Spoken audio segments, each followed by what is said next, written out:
गंधारी के गर्भ से निकला था मांसपिंड, उसी से हुआ था दुर्योधन और उसके 99 भाइयों का जन्म।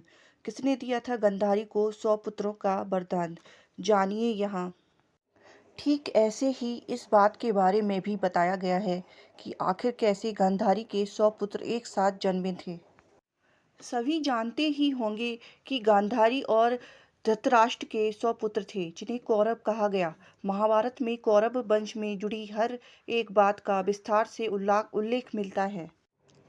गांधारी ने ऋषि व्यास की बहुत सेवा की थी, जिससे प्रसन्न होकर ऋषि व्यास ने उन्हें दिव्य वरदान दिया था। वरदान यह था कि गांधारी 100 पुत्रों की माता बनेगी। इसके बाद समय आने पर गांधारी गर्भवती हुई, लेकिन महाभारत में यह उल्लेख मिलता है कि गांधारी 9 माह की बजाय 2 साल तक गर्भ धारण करके रही थी। इस अवध में गांधारी बहुत डरी हुई थी।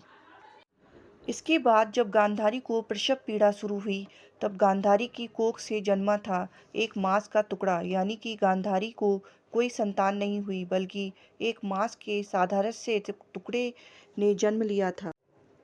इसके बाद गांधारी ने अपनी तपो शक्ति का प्रयोग करते हुए इस मांस के टुकड़े को 101 हिस्सों में विभाजित कर उन्हें मिट्टी के घड़ों में रख दिया। उन मांस के टुकड़ों से बच्चों का विकास हुआ। इसके बाद जब पांडवों ने युधिष्ठिर का जन्म हुआ, उसके बाद एक एक करके उन सभी घड़ों में से गांधारी की संतानें जन्म लेने लगीं। 100 घड़ों में जहाँ कौरव भाई जन्मे थे, तो एक घड़े में दुशाला का जन्म हुआ।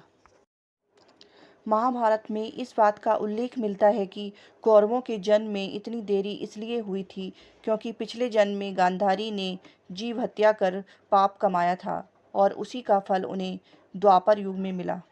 अगर आपके मन में भी यह सवाल है कि आखिर कैसे हुआ था कौरवों का एक साथ जन्म, तो इस लेख में दी गई जानकारी के माध्यम से यह जान सकते हैं कि कैसे गांधारी ने एक साथ दिया था। अगर आपको ये स्टोरी अच्छी लगी है तो इसे शेयर ज़रूर करें।